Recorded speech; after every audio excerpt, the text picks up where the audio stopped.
L'écrivain Imre Kertész, qui est un Hongrois, est mort récemment, et le hasard a fait que je lisais ses livres peu avant sa mort. Et c'est un écrivain qui me touche beaucoup, et d'abord par la sobriété avec laquelle il restitue l'expérience des camps de concentration, puisqu'il a été déporté à 15 ans. Et notamment dans son premier livre, Être sans destin, il raconte par exemple l'arrivée à Auschwitz, après 3 nuits et 3 jours de train dans un wagon à bestiaux, surpeuplé, enfin archi plein.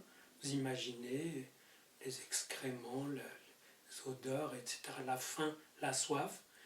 Et arrive et il voit entre les planches du wagon, comme ça il voit le nom de la station, Auschwitz-Birkenau. Et je trouve que ces descriptions, ça donne une réalité terrible à cette station, à cette gare, à cet endroit. Justement par le fait qu'on n'en dit rien d'autre que on y est arrivé. On est arrivé. Il restitue des instants clés, mais dans leur naissance, dans leur commencement. C'est comme si Auschwitz commençait avec, et ça commence pour nous aussi. Et il a une phrase que je trouve géniale quand il descend.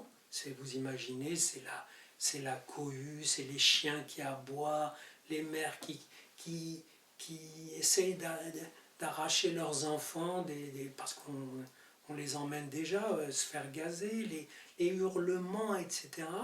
Et il dit, dans ce tohu-bohu, seuls les officiers allemands respiraient l'ordre et semblaient à l'aise. Et c'était rassurant. Et là, vous sentez la force d'une phrase pareille. Parce que c'est même indescriptible. Ça veut dire que le seul point d'ordre dans ce chaos, ce point d'ordre est meurtrier. C'est de là que part l'ordre de mort, de meurtre général. Mais voilà, cette façon de dire, ben oui, mais on avait envie de se raccrocher aux officiers nazis, parce que ils avaient l'air à l'aise, ils avaient l'air bien, ben c'est un pôle de vie. Dans l'envers, c'est le meurtre. Autrement dit, en décrivant des choses qui ont l'air déjà capturées dans cet épisode, là, le meurtre de masse, là, ce qu'on appelait la Shoah, et l'Holocauste, voilà, tout ça, qui est difficile à nommer, d'un nom juste, et lui arrive à transmettre la difficulté d'écrire, de nommer les choses. Il montre juste le commencement, et c'est à vous, lecteurs, de continuer, c'est-à-dire de penser la suite, de penser aux traces que ça laisse, que ça va laisser, que ça a laissé.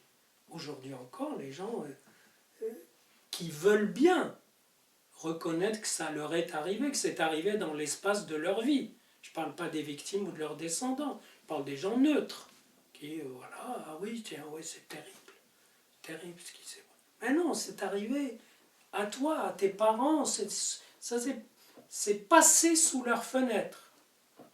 Les cortèges d'enfants qu'on emmène, soi-disant, rejoindre leurs parents, et pas, alors, bon, il fallait avoir un esprit bien bloqué juste là où il faut, pour voyant qu'on déporte des enfants, pour se dire, mais attends, on n'envoie pas des enfants dans un camp de travail. Donc on les envoie à la mort. Donc c'est tous ces petits détails, mais qui signalent l'énormité. Et c'est ces petits détails qu'il restitue. Vous voyez ? et y compris dans le sens de vie, parce que lui, c'est par un coup de chance qu'il a été sauvé de la mort. Il était laissé pour mort, quelqu'un l'a traîné, l'a mis à l'infirmerie, puis quelqu'un d'autre l'a pris en sympathie, puis il a pu survivre quelques mois, le temps que le camp soit libéré. Puis il est passé par d'autres camps, mais il indique des gestes de solidarité, d'amour.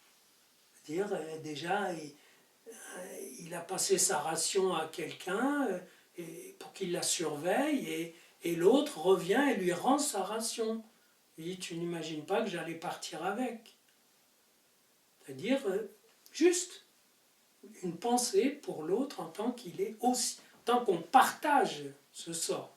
Donc, ça a été aussi des moments extraordinaires de solidarité, d'humanité. D'ailleurs, il finit son bouquin, le premier bouquin, en disant « Le bonheur dans le camp de concentration ». On dirait qu'il pousse, qu'il provoque, mais pour dire aussi que la dignité humaine, c'est de garder les conditions de la dignité et du bonheur et de l'amour dans l'enfer. Et on revient à l'idée qu'il ne faut pas attendre que les conditions soient magnifiques pour pouvoir enfin être solidaire, s'aimer, etc. C'est dans la poisse, c'est dans la détresse que des qualités qui signalent ce qu'on est, que notre rapport à l'être s'exprime.